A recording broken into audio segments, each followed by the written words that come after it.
everybody, and welcome back to NASCAR Thunder 2003 Career Mode. We're at the Chicagoland Speedway for the Tropicana 400.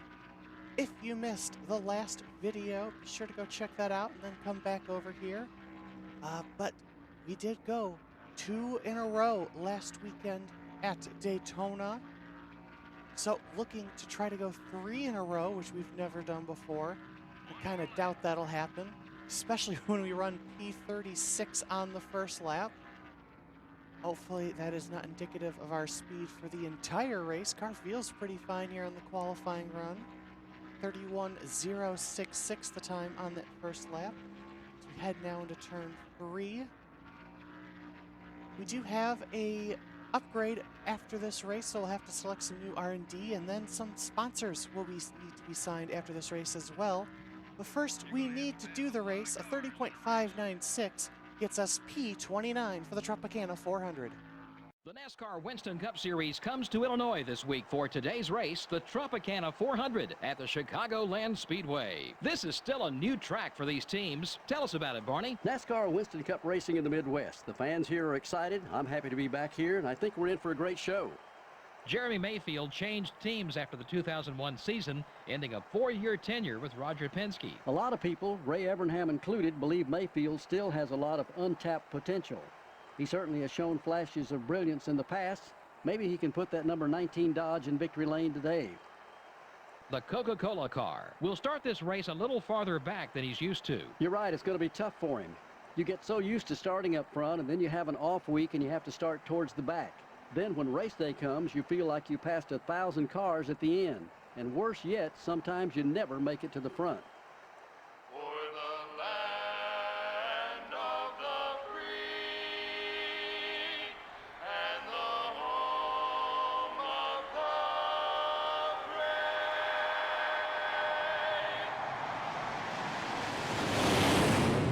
brave. Gentlemen, start your engines. Jimmy Johnson on pole, however, it's the championship rivals once again are close by. Second and third, I have a feeling it's going to come down between those two. Here we go, green flag in the air, we're racing in Chicagoland. Look to the inside of Bill Elliott, but not able to get the done. Jamie McMurray behind us there is a fantasy car. The 125 goes past on the outside, and now Jamie Mack gets past us on the inside. Rusty Wallace coming down here. He qualified absolutely terribly. We head to turn 3 for the first time. Whoa, Todd Bodine running an interesting line in there. It's all right up to the wall, but not hitting it. It was close though. Car's a little tight here on full fuel. Might need to make it a little looser when we come in. A little bit of contact there with the 99, and oh yeah, right up the track we go. Oh, this isn't good. This isn't good one bit. We're down to P37 here. 2 and 3 wide action up ahead. We're going to get down to the bottom here, see if we can get past Greg Biffle. Try braking a little earlier to help with the tightness, see if that helps our car at all. 26 laps the race distance here in Chicagoland. Currently working lap 3, past Biffle. Quite able to pass Bobby Hamilton though in the 55. Might be able to get him in turn 3 here as we're a little bit more alongside. Not quite. We entered in a little low, so we still slid up the track.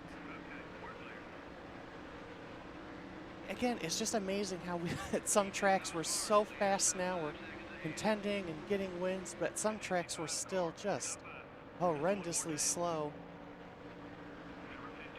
So we have a downforce upgrade coming at the end of this race. We'll have to build new chassis for that to show up, though. Then after this, I'm thinking we work on the tire wear, since I was having some issues with that as we make contact with Steve Park for P36, and now contact with Elliott Sadler. Still trying to get past this 55 car up here. All right, start lap 6 here, hoping to make that move this time. Sent it a little deeper into the corner, still sliding up the track. We just can't get past him. We just don't have the speed to do it. Or the grit, maybe, who knows. As he did go to the inside there to try to block us there. Right up against Frank Kimmel there, giving him a little bit of a bump. 3 wide out of the corner here. Across the stripe to start lap number 7. 20 laps to go. We're 3 wide into turn 1.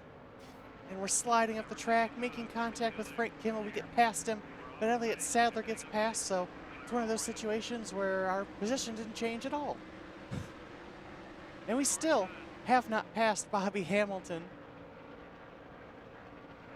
But as we get really tight in 3 and 4, just going to keep it out of the wall. We do fall now to P38 in this race. Casey Kane behind us, trying to make sure we get in front of Steve Park. Oops, sorry, Schrader. Sorry again. Thinking we'll be pitting as soon as we're able to make it because this car is very, very tight. I'm not confident. I was about to say I'm not confident we'll get a yellow, although we almost just did. This AI slowdown will help me a little bit. Now we have a nice gaggle of cars in front of us. Inside here of Elliott Sadler into turn 1. A little bit of contact, just can't get to the bottom. But we do get past Elliott Sadler. Now we got Terry Labonte, Shane Hall in the 63 in front of us. Get behind Terry, get past Shane here. Now into the top 35 again at least. Get past the 125 here. Look underneath Terry. Ooh, contact there, but we get past him. Yeah, I just can't get the car to the bottom at all.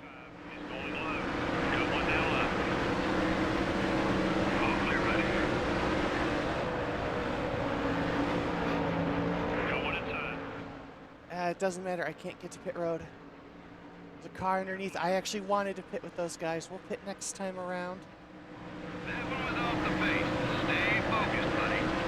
The 125 car. No, it's hard. We got to try to stay the bottom as much as we can, even if it's really slow, which it is. Keep the 125 behind us at least for now. Into 3 and 4 here. No, Schrader, don't even think about it. Comes the other 63 is Shane Hall. It's a struggle to even get onto pit road. All right, loosen this car up by a ton. Crew, it's all up to you.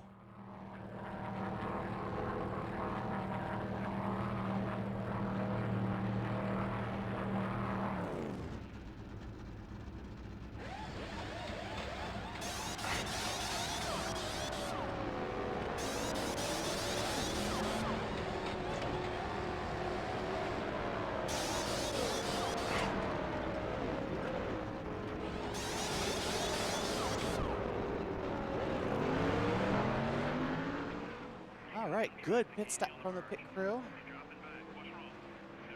Come back out onto the track. Ooh, very sideways there. Looks like the guys that already pitted are ahead of us. There goes the 7 past us as well, so put us back in P42 as a majority of the field has come down pit road. Hopefully loosening up the car a good bit will help us out here with a little bit of speed maybe. So we work to currently unlap ourselves. The guys who are on pit road, although some of these, no, they are not for position. Or are they? Yes, these are for position. These are the guys we've been racing with as more cars come down pit road this time. So it looks like right now we may cycle back to 41st position. And oh boy, if that's the case. We'll just have to see as good momentum here as the 16 slowed up the 7 a bit. Just 10 laps left. I'm finally passing the 55. It may be with him exiting pit road, but we're finally going to get past the 55. Bad news is we're down in P37, so man, this is ugly. We're catching the 63 a little bit here, but the 16 is all over our bumper here. Under 10 laps to go now. And oh, caution came out in turn 1. It came out right before we crossed the line. That startled me as Johnny Benson goes for a spin. Somehow doesn't collect anybody. Got very lucky there. Well, we're gonna go ahead and pit because we have only a couple spots to lose.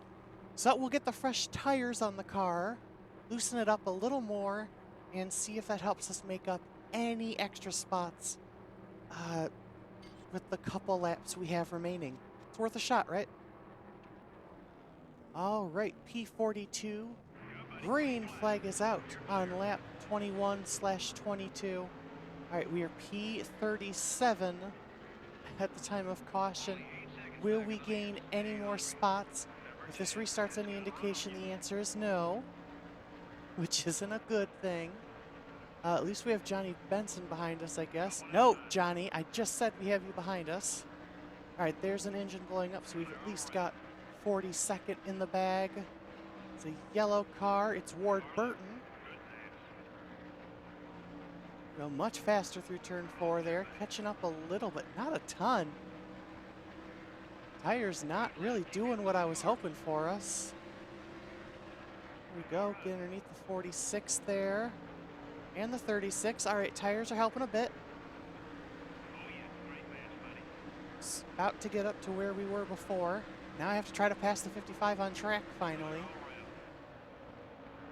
Get underneath the 98, into the back of the 55 there, a little bit of contact. Johnny Benson following us through. All right, so tires was the right call. We are gaining a couple spots, which is good. So at least something turned out decent for us. As we leave Johnny Benson as he gets trapped in that traffic, as we're now up to P32.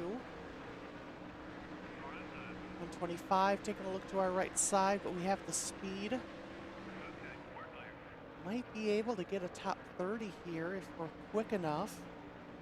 And at least get this 43 car as we come out turn 4. 2 laps to go here in Chicagoland. Elliott Sadler, the next car. And there's Steve Park. Yeah, the tires are helping a lot. Wish we actually had a couple more laps because we could probably run a little bit better than what we're gonna get here. I want to be on that inside though. There we go. There's some spots. Into the top 30 we go. That's right, 2 wins in a row, and now we're battling for a top 30. That's the beauty of our race team right here. Underneath the 25 into P27. Give me another lap or two, we could easily get a top 25, I'd think. Leaders come out of turn 4, checkered flag in the air at Chicagoland. A very disappointing race, but actually went a lot better thanks to a late caution from Johnny Benson that allowed us to get tires and gain about 10 spots. So we're going to come home P27 in this one, a very disappointing result. And Dale Jr. takes the victory. The race came down to the wire with a very close finish. Yeah, watching that last lap, I thought we were going to have a photo finish. That was close. The Coca-Cola car never even got a scratch in this race. And that'll be a relief on the old wallet, too. Costs big money to keep these NASCAR Winston Cup cars in tip-top shape week in and week out. When you don't damage them on race day, helps save a lot of time and a lot of money. Unfortunately, we're out of time for now. Thanks for joining us. We'll see you next week at New Hampshire. So 3 power, 1 efficiency, 1 tire grip, 1 wear, 1 downforce, 0 drafting is our current situation. Time to do some more research. Man, that engine power is expensive. We haven't done drafting, but I don't really feel like we need it. Let's see here, downforce. So we actually have to do drafting before we can do downforce. Okay, so now there's prerequisites. Gotcha. I feel like we should work on either grip or wear. The wear is cheaper, so let's go ahead and focus on that. 600K, it'll be done in 6 races. So now I'll go ahead and be able to build some new chassis as well. So our primary has 7, 6 left on the secondary, but we need associate, team, and driver here. Let's see, what do we got here? So win front runner we need for that. That's going to be hard, as well as 10th in points. Finish ahead of Rusty Wallace. That's a little more doable. Ryan Newman, and this is all earnings based. I think we can definitely finish ahead of Rusty Wallace in a good amount of races, so we'll go ahead, select Coca-Cola. They're back as the associate, the team sponsor. These are race to do it, so we'll go ahead, sign Coca-Cola as well for that. And for the driver, let's see, these are the 3, and they're all the same amount. Go ahead, sign NBC Sports. And that'll be that. So next up is the New England 300. We were pretty good at New Hampshire last season, so I have high hopes for this one as well. If you enjoyed the video, leave a like, subscribe for more NASCAR Thunder 2003 and more racing games, and I'll see you in the next video. Bye!